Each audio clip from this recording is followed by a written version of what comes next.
Este mensaje del Dr. John MacArthur ha sido adaptado y predicado para nuestra audiencia de habla hispana por el pastor Henry Tolopilo. Henry Tolopilo es pastor maestro del Ministerio Hispano de Grace Community Church. Comenzamos el estudio refiriéndonos a la naturaleza de la elección. Este fue el primer punto en nuestro bosquejo, la naturaleza de la elección. Y vimos que la elección es un acto soberano de Dios, independiente de cualquier factor externo a Él. Dios escoge por pura gracia a un grupo de personas de la humanidad para ser suyos.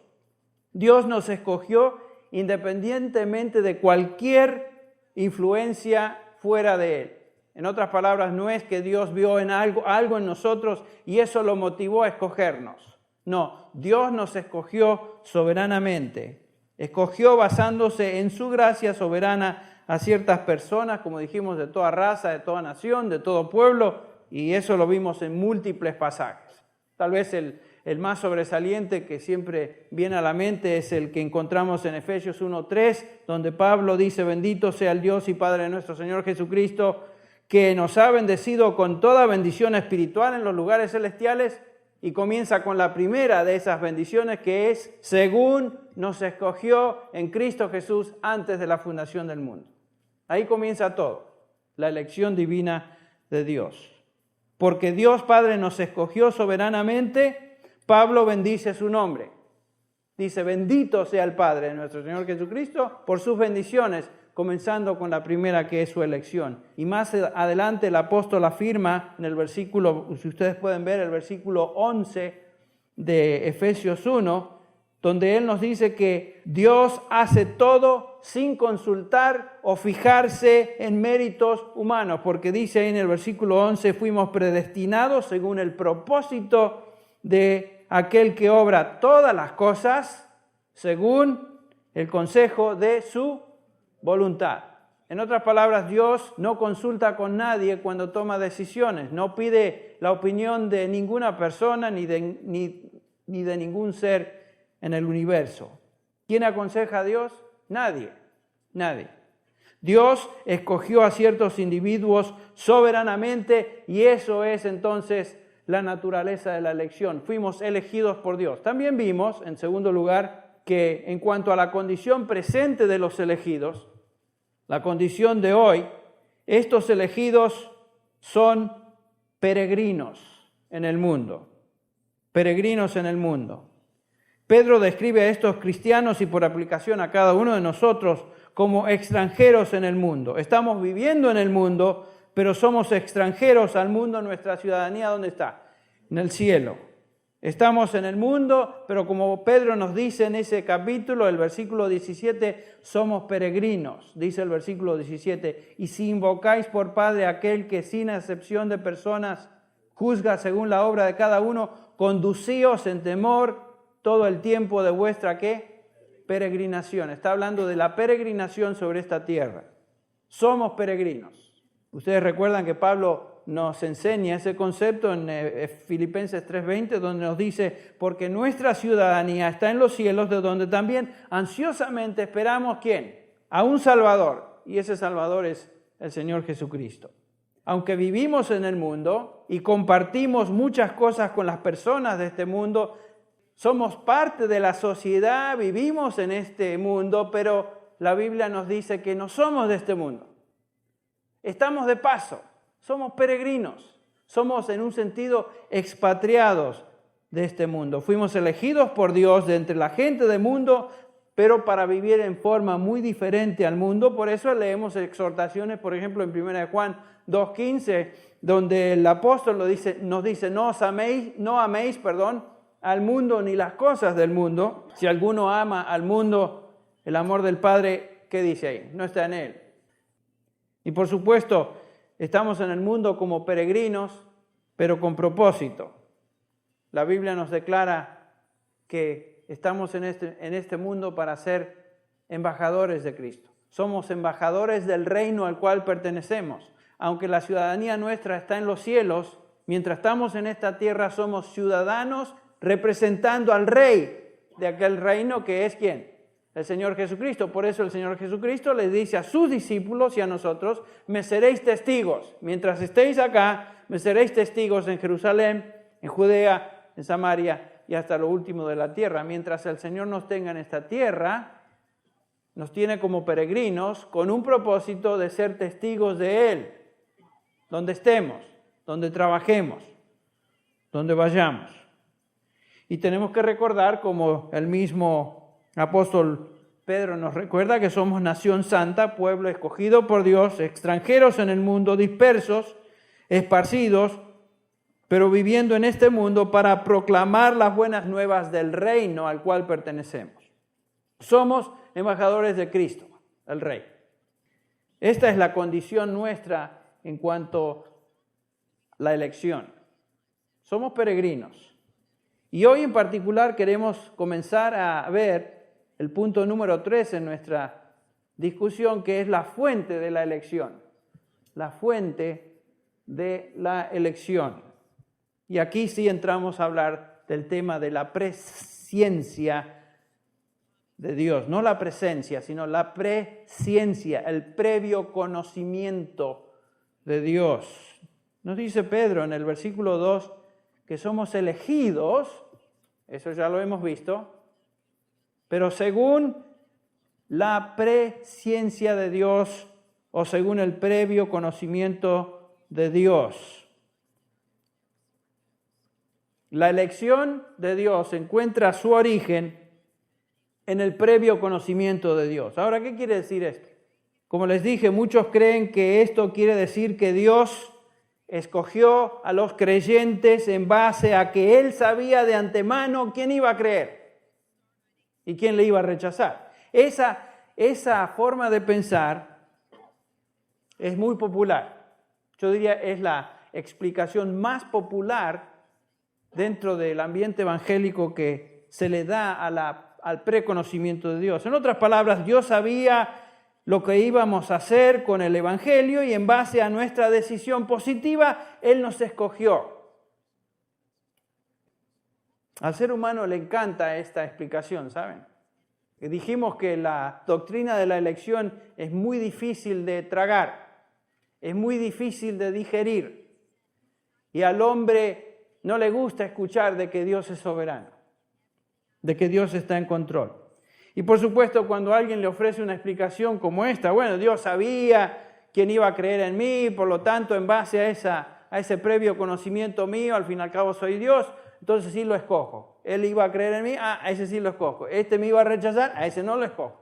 Sin embargo, como vamos a ver, eso no es lo que la palabra de Dios nos enseña. Esa explicación alivia la tensión de pensar de que Dios elige soberanamente a algunos individuos y pasa por alto a otros, lo cual parece injusto según nuestra definición humana de la justicia, eso también lo vimos. Pero como dijimos también, no tratemos de empujar el factor justicia divina muy fuerte, porque al fin y al cabo, si Dios aplicara la justicia estrictamente sobre todo el ser humano, todos terminaríamos ¿dónde? En el infierno, porque dice la Biblia que el hombre que pecare, ese hombre morirá. Nos dice la Biblia que por cuanto todos pecaron, están ¿qué? Destituidos de la gloria de Dios. O sea, no empujemos el factor justicia a su extremo, porque si Dios aplicara la justicia divina, todos terminaríamos en el infierno. Creo que una razón principal, sin embargo, por la cual el hombre acepta o se inclina a esa explicación tan simple de la presciencia, es porque en su condición caída y contaminada por el pecado, el hombre desea de alguna manera tomar o darse crédito por la responsabilidad de su propia salvación. Como me decía este amigo, al fin y al cabo yo tuve que creer. Claro. Ahora, esta explicación de la presciencia de Dios no es lo que la Biblia enseña y lo vamos a demostrar. Quisiera mencionar algunas razones teológicas y otras exegéticas que demuestran lo incorrecto de la noción que Dios mira a través del túnel de la historia humana y escoge a ciertos individuos en base a lo que ellos van a hacer. Existen varias razones que nos muestran que esto es incorrecto, varias razones bíblicas. La primera es esta. La Biblia nunca nos dice que Dios nos eligió por algo que íbamos a hacer. Escuche bien. La Biblia jamás nos dice que Dios elige a nadie en base a lo que Él iba a hacer, él o ella. El previo conocimiento de Dios no se refiere a algo que Él vio en los individuos o en algún individuo, sino que Dios nos escogió a nosotros de antemano. No en base a algo que íbamos a hacer, sino que nos escogió a nosotros. Ustedes recuerdan Romanos 8, si tienen ahí sus Biblias, lo pueden abrir. Romanos 8, 29, donde dice Pablo, porque a los que de antemano conoció, o a los que antes conoció, también los predestinó para ser hechos conforme a la imagen de su Hijo, para que Él sea el primogénito entre muchos hermanos, y a los que predestinó a estos también llamó, a los que llamó a estos también justificó, y a los que justificó a estos también glorificó. Fíjense que Dios conoció de antemano no hechos acerca de un individuo, no lo que iban a hacer, sino que Dios les conoció a ellos de antemano. Son seres humanos que Él conoció de antemano. La misma palabra se usa acá, entre paréntesis, en el versículo 33, hablando de conocer de antemano, prognosco. ¿Quién acusará a quién? A los escogidos de Dios. Dios es el que justifica. Entonces Pablo está hablando de los llamados, de los escogidos. Estos son los que Dios conoció de antemano. No hechos acerca de ellos, ni su fe, sino que a ellos los conoció. Y vamos a definir, vamos a ver lo que eso significa. Otra razón por la cual no podemos aceptar la noción de que la presencia de Dios es lo que acabamos de definir, es porque si ese fuera el caso, hace al hombre soberano. Hace al hombre soberano. Según este punto de vista, Dios no es el que decide, sino el hombre, ¿no es cierto? Si Dios simplemente reacciona ante una acción positiva o fe puesta en Él en base a lo que Él ve en el futuro, entonces Dios no es soberano. El hombre, al fin y al cabo, es el que elige a Dios y Dios se tiene que limitar a las decisiones humanas. Pero recuerden lo que Jesús dijo. Capítulo 15 de Juan. Vosotros no me escogisteis a mí. Vosotros no me escogisteis a mí, sino que ¿qué? Yo os escogí a vosotros. Y lo enfatiza muy claramente el Señor a sus discípulos. Si alguien viene a mí, no es porque ese alguien me escogió a mí, sino porque yo previamente lo escogí a él. En el capítulo 6 de Juan, el versículo 44, dice, nadie puede venir a mí si el Padre que me envió no lo trae. Y si se fijan ustedes en sus márgenes, en las Biblias, creo que la Biblia de las Américas tiene una nota que dice lit, que quiere decir literal, trae. La nota literal quiere decir arrastrar. Ustedes tienen sus Biblias, fíjense ahí en su margen. Arrastrar. En otras palabras, dice el Señor Jesús, nadie puede venir a mí si el Padre que me envió no lo arrastra. ¿Ven? Entonces, el hombre no es soberano. Dios es soberano, siempre es soberano. Lo que Él decide, se hace. Lo que Él desea, se cumple.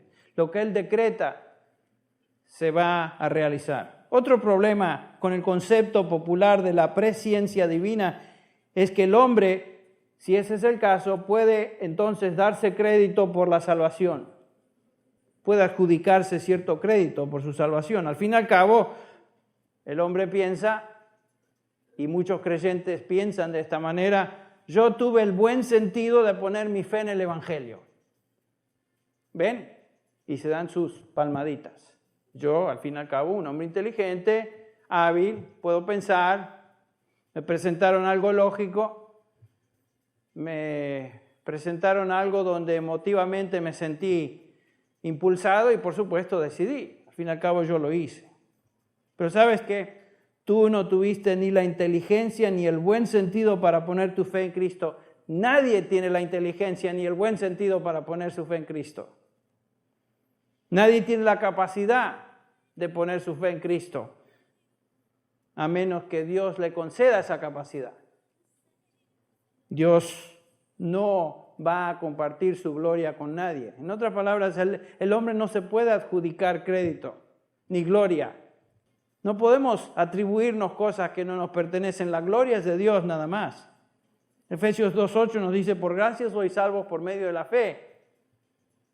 Y esto no es de vosotros, pues es don de Dios. Ni siquiera podemos atribuirnos el hecho de que tuvimos la inteligencia y la capacidad de tener fe. No por obras para que nadie se gloríe. Ahí está, el énfasis es en eso. Nadie se puede gloriar. 1 Corintios 1:28 nos dice que lo vil y lo despreciado del mundo ha escogido Dios.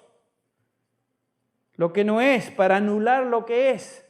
Y dice el versículo 29, para que nadie se jacte delante de Dios. ¿Ven? Parte de la elección es humillarnos y hacernos ver que no podemos lograr la salvación a menos que Dios nos conceda la salvación y nos dé la habilidad aún de creer. Y después agrega en el versículo 30 Pablo a los creyentes en Corintio, dice, mas por obra suya estáis vosotros en Cristo Jesús. ¿Ven? No es obra de ustedes en ningún momento ni en ningún elemento del plan de salvación y partes de lo que implica la salvación. Es algo de ustedes. Es obra suya.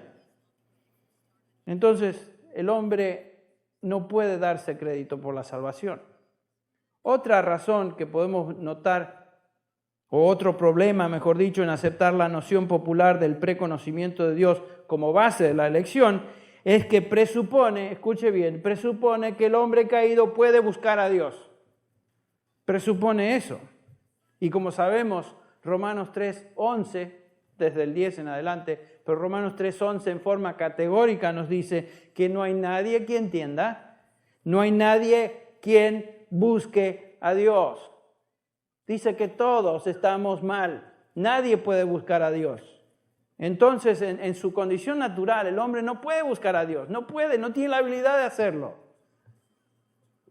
La razón que eres salvo, tú y yo, no es porque tú buscaste a Dios, sino porque Él te buscó a ti. Y eso tenemos que grabarlo en nuestra mente.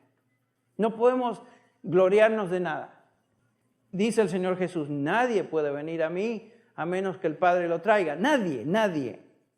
No tiene la capacidad de hacerlo. Pero aún, como dijimos, la fe que pones en Jesucristo, que te lleva a la salvación, es fe que el mismo Señor creó en tu ser. Sois salvos por medio de la fe y esto no es de vosotros, pues es don de Dios. ¿Cuál era tu condición antes de creer? Efesios, en el mismo capítulo 2, nos dice en el versículo 1, y Él os dio vida a vosotros cuando estabais ¿cómo? Muertos en delitos y pecados. El versículo 5 agrega una vez más, cuando estábamos muertos en nuestros delitos, dice Pablo, nos dio vida juntamente con Cristo, por gracia habéis sido salvos. ¿Cómo un muerto espiritual puede buscar a Dios? No puede, porque no tiene la habilidad de hacerlo. El único que puede reavivar, tocar a una persona, crear entendimiento e iluminación en el espíritu y el corazón de ese individuo es el Espíritu de Dios, y esa es obra de Dios, no es de usted. No es mía. No podemos. Jamás podríamos ejercer fe que nos salve a menos que Dios nos conceda esa fe. Escuche lo que dice Filipenses 1:29. Porque vosotros, o a vosotros, dice Pablo, se os ha concedido por amor de Cristo no solo creer en Él. Miren cómo lo pone Pablo. Se os concedió creer en Él. Es un don. Es un don el creer. Es un don la fe. Y nos dice que también se nos concedió sufrir por Él. En otras palabras, suponer o presuponer que el hombre caído puede buscar a Dios es totalmente incorrecto, no es bíblico, no puede ser. Cuando entendemos la palabra de Dios, nos damos cuenta que eso es imposible. Y esta razón, otra razón que subraya la incongruencia de la versión popular de la doctrina del previo conocimiento divino, es que hace a Dios una víctima de decisiones humanas. ¿Ven lo que pasa? Este concepto presenta a un Dios impotente, un Dios que solamente puede hacer lo siguiente: reaccionar a las decisiones de la gente. Y si ese es el caso, siempre está ajustando sus planes y se pone en aprietos y tal vez presentamos a un Dios que se está rascando la cabeza y digo, ¿y ahora qué hago con este? Este me arruinó el plan o este otro me arruinó el plan. Dios no es un ser impotente. Dios no es un Dios que simplemente reacciona a lo que el ser humano decide hacer o no hacer. Ese no es el Dios de la Biblia.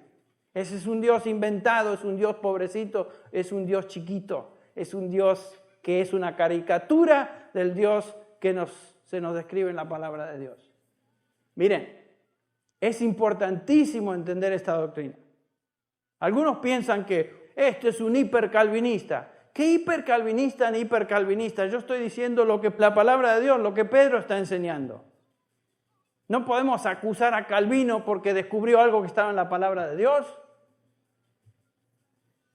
No estamos enseñando calvinismo, estamos enseñando lo que Dios dice en su palabra. El momento, si usted puede encontrar algo que yo estoy diciendo que es incongruente con la palabra de Dios, entonces sí tiene el derecho a decir, eso está mal.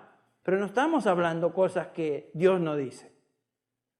Entonces vemos que Dios, el Dios de la Biblia, es un Dios poderoso. Escuchen las palabras de Isaías 46:9. Acordaos de estas cosas anteriores, ya pasadas, dice Isaías, y agrega, porque yo soy Dios y no hay otro. Yo soy Dios y no hay ninguno como yo, que declaro el fin desde el principio y desde la antigüedad lo que no ha sido hecho, yo digo, mi propósito será establecido y todo lo que quiero realizaré. ¿Ustedes piensan que Dios va a depender de la reacción humana? No, lo que Dios determina y desea, eso es lo que Él va a realizar. El versículo 11, yo llamo del oriente a un ave de rapiña y de tierra lejana al hombre de mi propósito. En verdad he hablado, ciertamente haré lo que suceda. Lo he planeado, así lo haré. Ese es Dios, ese es el Dios de la Biblia. No es un Dios impotente, es un Dios soberano, poderoso. Daniel 4:34, ustedes recuerdan cuando Nabucodonosor vuelve en sí y después de haber pretendido y en una forma arrogante hablar a Dios como si Él fuera el gran soberano de la tierra, de los reinos del mundo en ese tiempo, Dios lo humilla y se convierte casi en una bestia de campo. Ustedes recuerdan la descripción. Y encontramos estas palabras en el capítulo 4, versículo 34 de Daniel. Por fin, pero al fin de los días, yo, Nabucodonosor, alcé mis ojos al cielo y recobré mi razón y bendije al Altísimo y alabé y glorifiqué al que vive para siempre. Porque su dominio es un dominio eterno, su reino permanece de generación en generación. Y dice el versículo 35, continúa Nabucodonosor, y todos los habitantes de la tierra son considerados como nada, mas él actúa conforme a su voluntad. En el ejército del cielo y entre los habitantes de la tierra, nadie puede detener su mano ni decirle, ¿qué has hecho?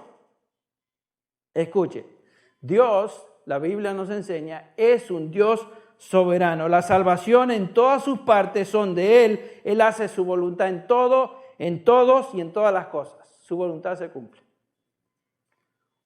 Él ha decretado todo lo que sucede y permite todo lo que sucede. No hay nada que se escape de sus parámetros y propósitos eternos.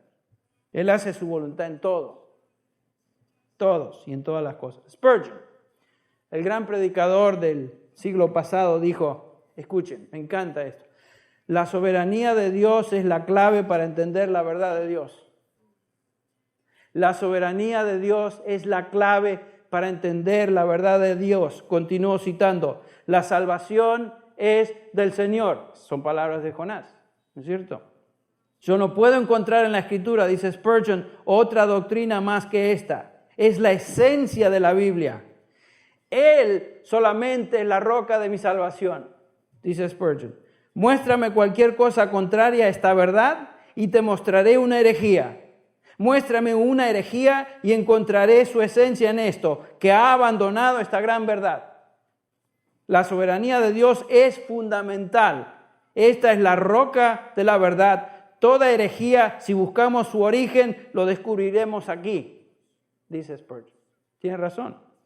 El hombre siempre quiere ser soberano, el gobernador de su propia vida, el rey de su destino. Bien, estas son razones teológicas que muestran el error de entender la presciencia de Dios como si Dios simplemente observara lo que va a suceder en el futuro y respondiera a las decisiones humanas. Esa es una explicación incorrecta del preconocimiento divino. Nos encontramos en la primera epístola de Pedro, en el capítulo 1, particularmente los versículos 1 y 2 de Pedro. Y a modo de repaso en cuanto al bosquejo, simplemente quiero recordarles que estamos estudiando en particular el tema de la elección o la doctrina bíblica de la elección, y en nuestro bosquejo nos encontramos o habíamos comenzado, mejor dicho, el punto número 3.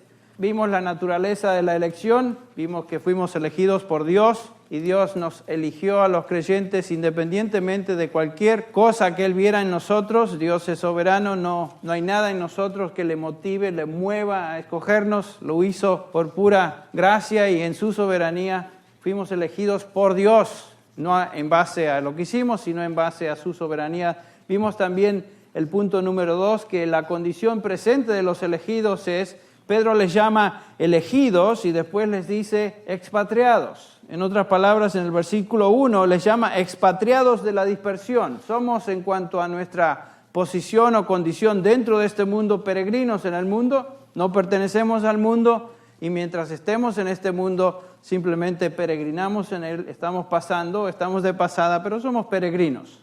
Esa es la condición presente de los elegidos. En cuanto a la fuente de la elección, y eso comenzamos a verlo, dijimos que fuimos elegidos en el pasaje que estamos considerando según la presciencia de Dios. Nos dice Pedro en el versículo 1, elegidos, y después continúa según la presciencia de Dios o el preconocimiento de Dios Padre en santificación del Espíritu para obedecer y ser rociados con la sangre de Jesucristo, y después una salutación, gracia y paz o sean multiplicadas.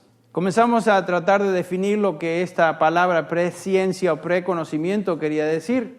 Y dijimos que el concepto popular de esta doctrina bíblica es que Dios mira en su omnisciencia, mira a través del túnel de la historia y ve lo que ciertos individuos iban a hacer con el Evangelio, y en base a ese preconocimiento de lo que ellos iban a hacer, de la fe que iban a depositar en el Evangelio, los elige. Eso es lo que el concepto popular o la explicación más común popular nos enseña. Y vimos que esto es imposible por varias razones teológicas. Les recuerdo simplemente, en primer lugar, dijimos que la Biblia nunca nos dice que Dios eligió a los suyos por algo que ellos iban a hacer. Dijimos también que es imposible creer eso porque hace al hombre soberano y Dios dependiente. En tercer lugar, vimos que el hombre, si ese fuera el caso, puede darse crédito por la salvación. También dijimos que ese concepto popular es imposible porque presupone que el hombre caído puede buscar a Dios. Y la Biblia claramente nos dice que no hay ninguno que pueda buscar a Dios. Y dijimos que el hombre, espiritualmente hablando, está muerto en delitos y pecados, y un cuerpo muerto no puede sensibilizarse a las cosas del Espíritu. Solamente Dios puede hacernos vivos, reavivarnos, darnos vida, y Él lo hace por medio de su Espíritu. Por último, dijimos que es imposible que la versión popular sea correcta porque hace a Dios hasta cierto punto una víctima de las decisiones humanas. Y obviamente todo esto es un concepto equivocado, erróneo de lo que la Biblia enseña acerca de Dios. Dios no es simplemente un observador que se somete a las acciones humanas, sino que Dios es soberano. Dios hace lo que Él quiere, cuando quiere y en el momento que Él lo decide. Por ejemplo, vimos Isaías 46:9, donde dice, porque yo soy Dios, no hay otro como yo, no hay ninguno como yo. Isaías 46:10 dice, declaro el fin desde el principio y desde la antigüedad lo que no ha sido hecho. Yo digo, mi propósito será establecido y todo, escuche, todo lo que yo quiero realizaré. Esas son palabras de Jehová. Entonces, la doctrina de la presciencia o el previo conocimiento de Dios debe entenderse bíblicamente de otra manera. Dijimos que esa palabra presciencia que tenemos en el versículo 2 es la palabra griega prognosis, y vimos que se encuentra, por ejemplo, en Romanos 8:29, cuando Pablo dice que a los de antemano conoció, o a los que antes conoció, la misma expresión, la misma palabra, a los que antes conoció también los predestinó para que sean conformes a la imagen de su Hijo. Y en ese pasaje quiero que noten que el previo conocimiento de Dios y la predestinación de Dios para ser conformes a la imagen de su Hijo están íntimamente ligadas.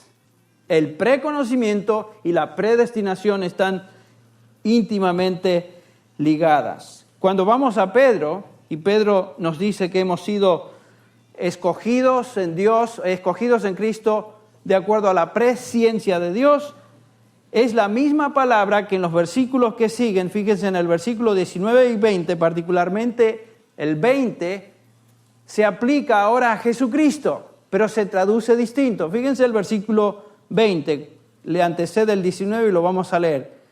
Hemos sido salvados, dice, o fuimos rescatados, el versículo 18, de nuestra vieja manera de vivir. Estamos en 1 Pedro 1. Y nos dice que fuimos rescatados no con oro ni cosa corruptible. El versículo 19, sino con la sangre preciosa de Cristo, como de un cordero sin mancha y sin contaminación, ya, ahí está la palabra, ya destinado desde antes de la fundación del mundo. La palabra que se traduce acá, ya destinado desde antes, es la palabra prognosis. En otras palabras, Pedro está usando en el mismo capítulo la misma palabra, por lo tanto debe tener un significado paralelo. Y en este caso se aplica a Jesucristo. Obviamente aquí la palabra no puede significar que Dios Padre vio lo que Cristo iba a hacer y en base a lo que Él iba a hacer, veo lo que mi hijo va a hacer, entonces sí lo conozco de antemano. Eso no quiere decir, no puede decir eso, sino que la palabra se traduce acá, y bien traducida, destinado desde antes, preconocido. Cristo fue conocido desde antes de la fundación del mundo, de la misma manera que los escogidos de Dios fueron conocidos desde antes. La misma palabra, prognosis, refiriéndose a los escogidos y refiriéndose a Cristo. Para ayudarnos a entender esto, fíjense cómo Pedro, otra vez, el apóstol, usa esta misma expresión, pero en Hechos capítulo 2. Hechos capítulo 2. Ustedes recuerdan en su primer mensaje, el primer sermón de Pedro que observamos en Hechos, comenzando con el versículo 22 de Hechos, leemos estas palabras. Varones israelitas, oíd estas palabras, Jesús Nazareno, varón aprobado por Dios entre vosotros, con las maravillas, prodigios y señales que Dios hizo entre vosotros por medio de Él, como vosotros mismos sabéis, a este, escuche bien, entregado por el el determinado consejo, y escuche bien la palabra, ahí aparece, y anticipado conocimiento de Dios, prendisteis y matasteis por manos de inicuos, crucificándole. Nos dice acá que el Señor Jesucristo fue entregado por el plan predeterminado y el previo conocimiento de Dios.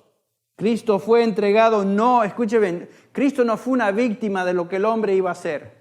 Dios no es una víctima de lo que nosotros podamos hacer. Dios no es víctima, Dios es soberano. Todo sucede de acuerdo a su plan y propósito, ya lo vemos. Y Jesucristo vino a morir a este mundo y fue clavado en una cruz, no porque fue víctima de los hombres que lo mataron, sino, dice acá, de acuerdo al determinado consejo y previo conocimiento de Dios Padre.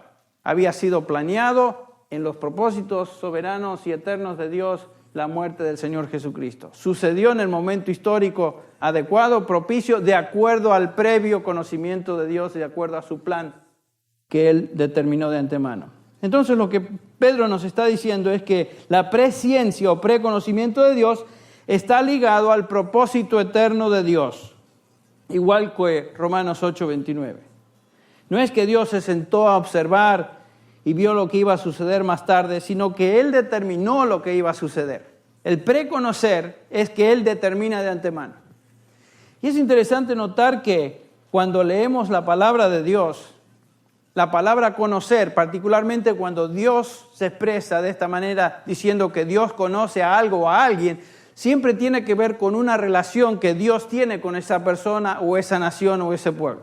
Por ejemplo, en Éxodo 33:17 dice, Jehová dijo a Moisés, también haré esto que has hablado, y por cuanto has hallado gracia ante mis ojos, y te he conocido por tu nombre. Este es Moisés hablando del Señor, nos está diciendo que Moisés tiene una relación personal con él.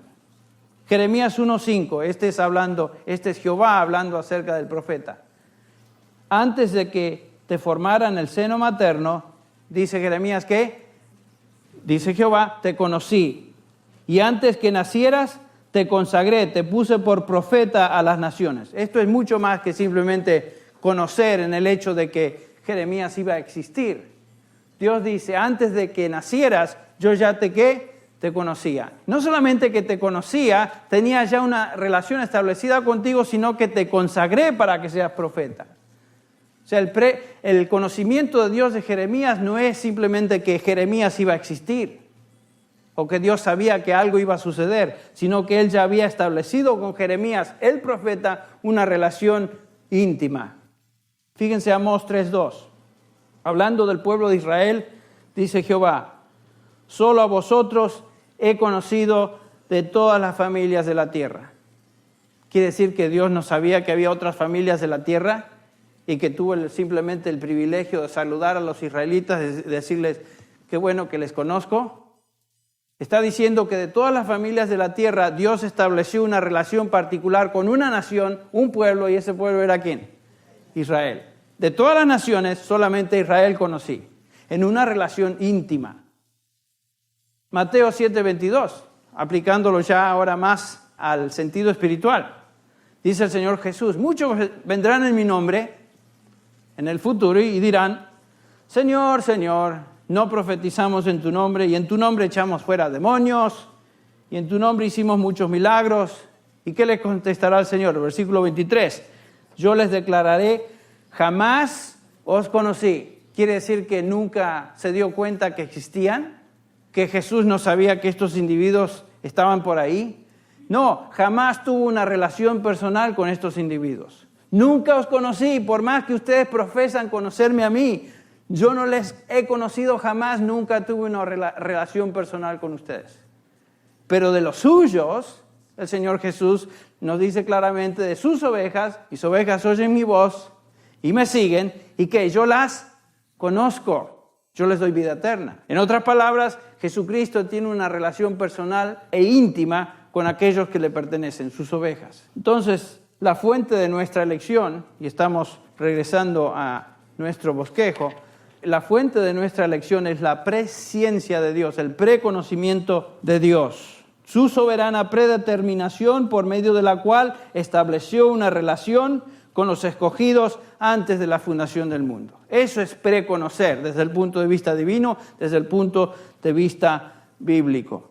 Entonces, vimos la naturaleza de la elección, la condición presente de los elegidos, la fuente de la elección, y ahora sí pasamos al punto número 4, que es la esfera de la elección.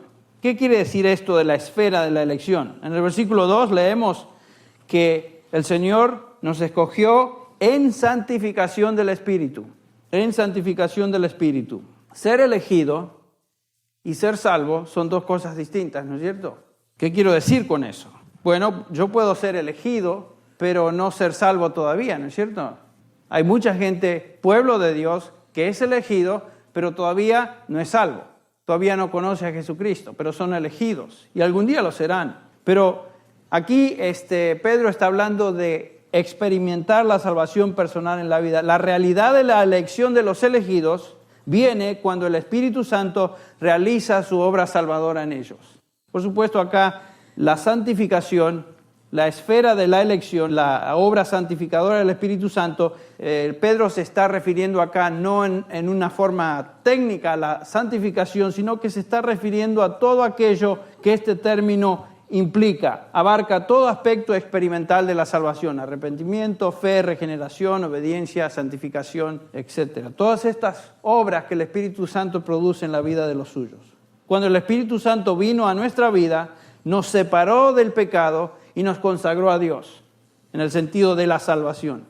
Ustedes recuerdan cuando Pablo le dice a los corintios, hablando de lo que ellos eran antes en contraste a lo que ahora son, una de las cosas que nos hace notar es que, y lo voy a leer, el versículo 9 de 1 Corintios 6, dice Pablo, ¿no sabéis que los injustos no heredarán el reino de Dios? Y después hace una lista de estos injustos. Aparentemente la iglesia estaba compuesta de este tipo de elementos. Fíjense, gente muy, muy linda.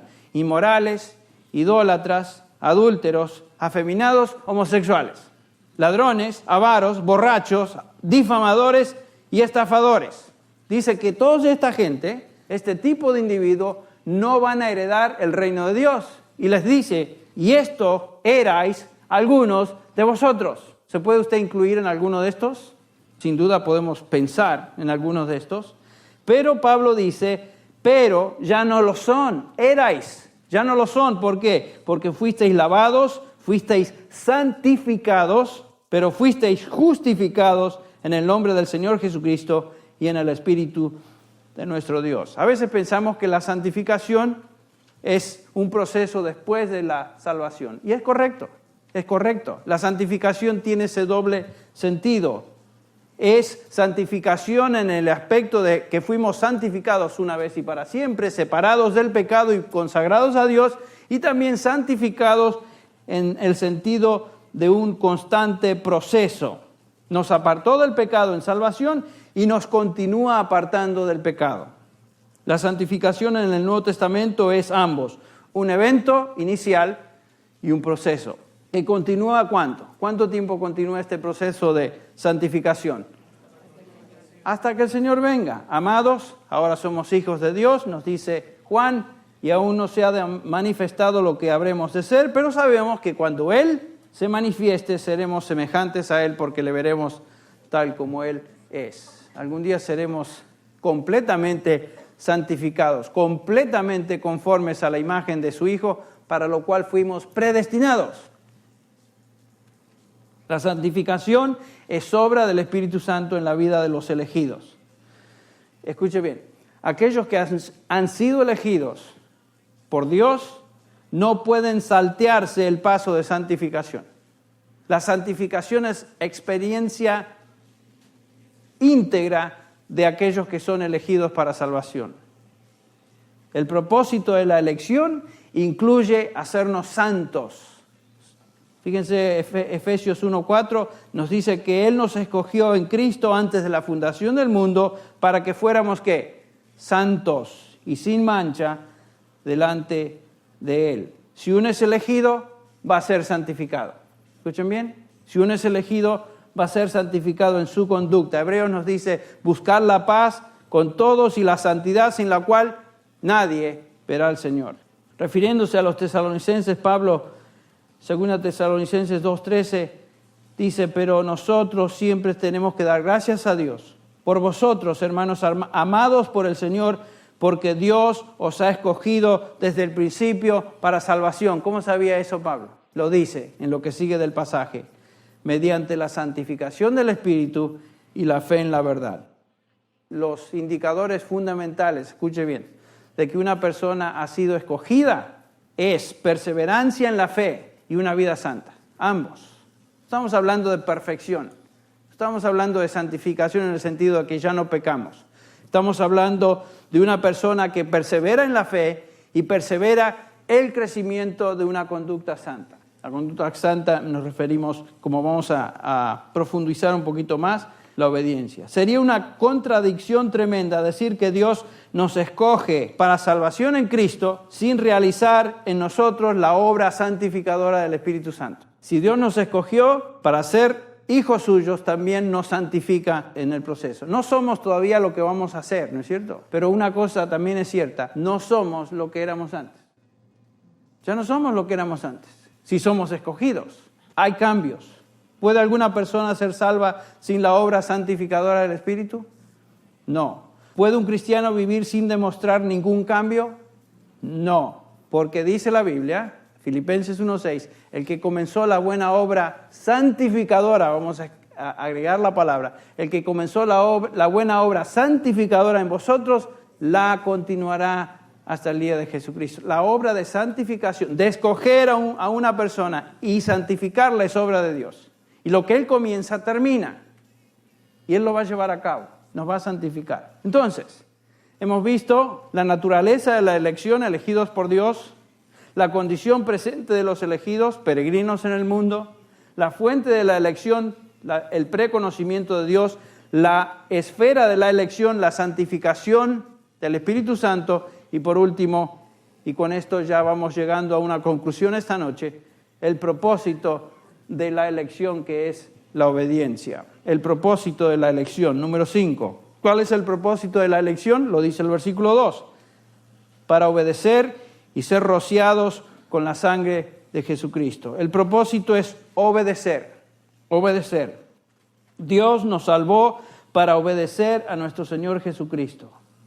Ya lo leímos. Efesios 1:4 nos escogió antes de la fundación del mundo para que seamos santos y sin mancha. Versículo 2:8. Porque por gracia sois salvos por medio de la fe, y esto no es de vosotros, pues es don de Dios. Y el versículo 10, escuche bien lo que dice. Porque somos hechura suya, creados en Cristo Jesús, ¿para qué? Para buenas obras. Ven, cuando Dios escoge y elige a un individuo, lo elige para que sea santo y para que obedezca al Señor Jesucristo y que esa salvación se observe a través de ¿qué? De buenas obras. Las buenas obras, nos dice el pasaje, que no son la fuente de la salvación, no es la base de la salvación, pero es la ¿qué? La evidencia de la salvación. Fuimos escogidos en Cristo Jesús, y acá dice, para buenas obras, las cuales Dios preparó de antemano para que anduviésemos en ellas. Si usted como cristiano, si yo como cristiano hago buenas obras, aún esas buenas obras no son realmente algo que yo puedo atribuirme a crédito, por lo cual puedo atribuirme a crédito porque son buenas obras que Dios preparó de antemano simplemente para que yo esté ¿qué? Caminando en ellas. El que comenzó la buena obra la hace en mí. Preocupaos en vuestra salvación con temor y temblor. ¿No es cierto? Porque Dios no solamente causa en vosotros el querer, sino también ¿qué? El hacer. Todo es de Dios. La elección, la salvación, la fe, el arrepentimiento, todo lo que implica el proceso salvífico es de Dios de un principio al fin. Es de Dios. No podemos decir nada en cuanto a atribuirnos crédito. Entonces, es totalmente incongruente decir que uno es cristiano, que ha sido elegido para salvación, sin que esa persona o esa vida tenga buenas obras. Estas no son el medio de la salvación, sino la evidencia de la salvación. Padre, te agradecemos una vez más por el privilegio de abrir tu palabra y estudiarla. Gracias te damos hoy por habernos enseñado algo más de este glorioso tema de la elección divina.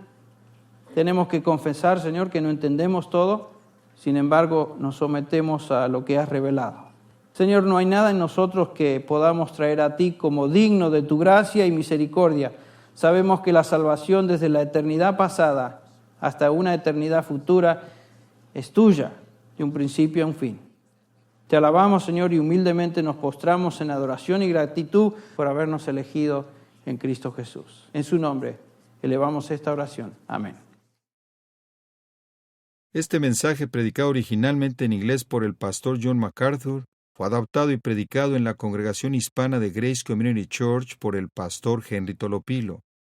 John MacArthur es el pastor de Grace Community Church y el predicador del programa de radio Grace to You, el cual es escuchado diariamente en cientos de estaciones cristianas alrededor del mundo.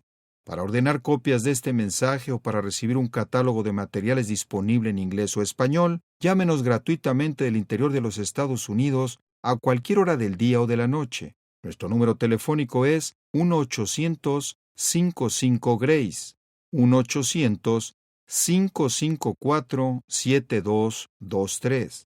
Si usted llama de cualquier país fuera de los Estados Unidos, marque la clave internacional para los Estados Unidos seguida del teléfono 661-295-5777. Muchas gracias y hasta entonces, Gracia a vosotros.